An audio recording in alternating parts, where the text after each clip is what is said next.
खरं तर बैलगाडा मालकीन हृदया दीपक शेठ पाटील यांना आपण स्क्रीनवरती पाहत आहात. स्वतः बैलगाडा मालकीन आहेत आणि त्यांना आपण पाहता एन्जॉय करत असताना आदरणीय दीपक शेठ पाटील साहेब यांच्या साथीला स्क्रीनवरती त्यांना आपण पाहत आहात. या स्पर्धेच्या माध्यमातून एका व्यक्तीचं मला स्पेशली आभार मानायचा आहे. खरं तर ह्या क्रीडानगरीवरती इम्पॅक्ट प्लेअरचा वापर करण्यात येतो. या क्रीडानगरीवरती स्पर्धा होण्याच्या आधी 4 ते 5 विभाग झालेले आहेत. हे क्रीडांगण खेळण्यालायक बनवण्यासाठी एका विशेष व्यक्तीचा आम्हाला सातत्याने मदत चांगली लाभली. विशालजी पाटील खरं तर चिर्ले गावाचे आहेत आणि त्यांनी जास्तीची मेहनत घेतलेली आहे या क्रीडानगरीला सुसज्जित खेळण्यालायक करण्यासाठी आणि स्पेशली आम्ही त्यांचे आभारी आहोत. हे क्रीडांगण तितकंसं क्रिकेटसाठी ओळखलं जातं. सांस्कृतिक कार्यक्रमही एक क्रीडानगरीवरती होत असताना नेहमी पाहायला मिळालेले आहेत.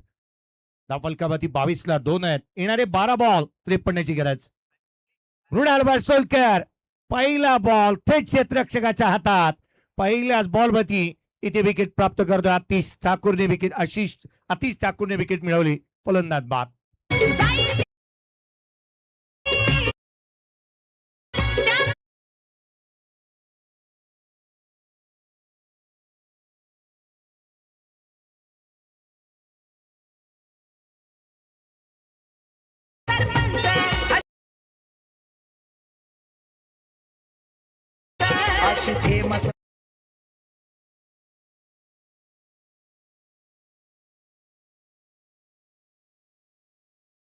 बैठक खेळला होता, फ्रॅम शॉट खेळला होता, पण अगदी क्षेत्ररक्षकाच्या हातामध्ये जास्त मेहनत करावी लागली नाही आणि त्यामुळे आता या सामन्यावर पकड मजबूत करतोय तो म्हणजेच वशा 11 विंधणे हा संघ. पहिल्या षटकापासूनच त्यांनी ते तंत्र जोपासलेलं आहे की फलंदाजांना कसं रोखता येईल, कमीत कमी धावांमध्ये षटक कसं संपवता येईल.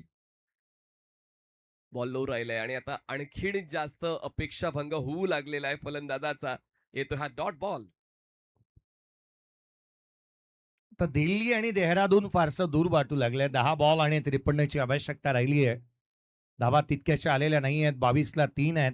एकंदरीत 20 बॉलचा खेळ संपलाय. प्रणयजी मात्रे हा बॉल कमी गतीचा. इथून लिडिंग एज.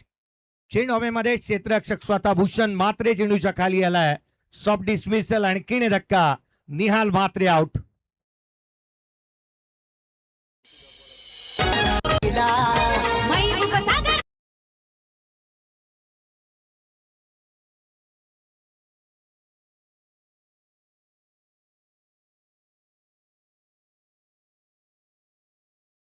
चा पाठलाग करायचा आहे. तुम्हाला प्रत्येक बॉलवर धावा गोळा करायच्या आहेत. पण 21 चेंडूंपैकी जे आतापर्यंत हाताळले गेलेले आहेत 13 चेंडू डॉट आहेत.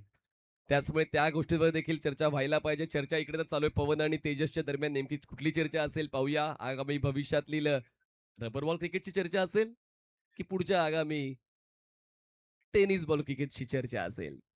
पण सामना आता पुढचा महत्वाचा आहे. जो 2 संघ जे खेळणार आहेत त्याची देखील अजूनही चर्चा बाकी आहे. फक्त एक संघ पुढे आलाय. या 2 संघांपैकी एक संघ 6व्या सामन्यात खेळणार आहे आणि जवळपास ते चित्र स्पष्ट होतंय का जय सर? कारण आता हळूहळू सामना निसटत चाललेला आहे सिद्धिविनायक धाकटी झुई संघाच्या हातातून. खरं तर या स्पर्धेमध्ये प्रत्येकाच्या अपेक्षा होत्या. प्रत्येकाचा खेळ चांगला व्हावा.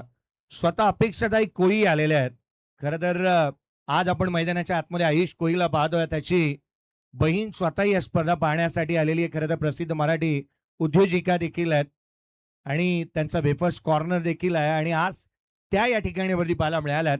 दिगोडे असेल, विंधणी असेल किंवा मोठी जुई असेल, मत्स्य व्यवसायासाठी सर्वाधिक जास्त प्रसिद्ध आहे आणि अशा परिस्थितीमध्ये आयुष कोळीचा खेळ तितकासा चांगला पाहायला मिळाला नाही. 22ला 4 आहेत.